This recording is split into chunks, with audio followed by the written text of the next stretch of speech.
Good morning everyone. আশা করি আপনারা সবাই ভালো আছেন। এখন বাজে সকাল 10টা, আর আমি ছাদে গেছিলাম জামা কাপড় শুকাতে দিতে।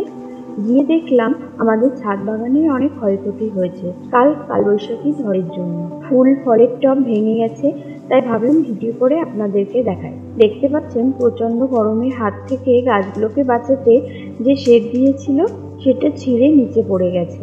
তারপর বাগান বিলাস গাছের গোড়াটা নড়ে গেছে, এমনকি একটি ফুলের টব ছাদের ধারে ছিল বলে নিচে পড়ে গেছে। রজনীগন্ধা ফুলের ডাঁটিটা হেলে পড়ে আছে। সোজা করে একটা কাঠি পুঁতে বেঁধে না দিলে হবে না।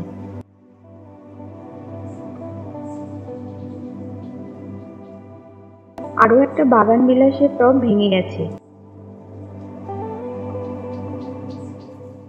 একটা জবা ফুল গাছ হেলে গেছে, দেখুন। এগুলো তো আমাদের ফুলের বাগান দেখালাম।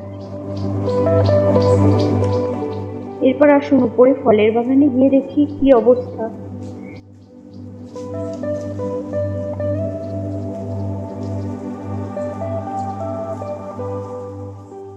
দেখতে পাচ্ছেন বড় একটা সবেদা গাছের টব ভেঙে গেছে।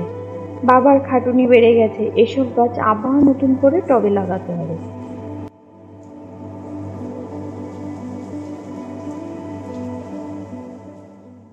আমাদের ডালিম গাছের 3টি ডালিম হয়েছে।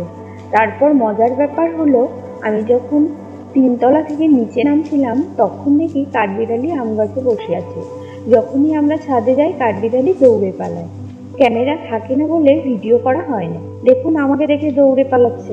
বাবা গাছে একটা মাটির ভাঁড় বেঁধে দিয়েছে, যদি পাখি এসে বাসা বাঁধে।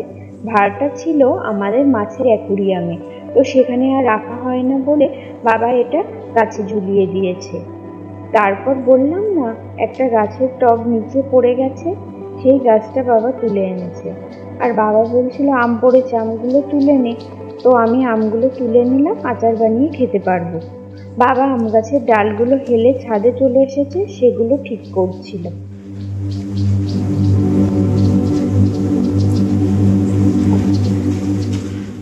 আর কাঠবিড়ালি আমাদের উপরের ফল বাগান থেকে ফল খেয়ে যায়।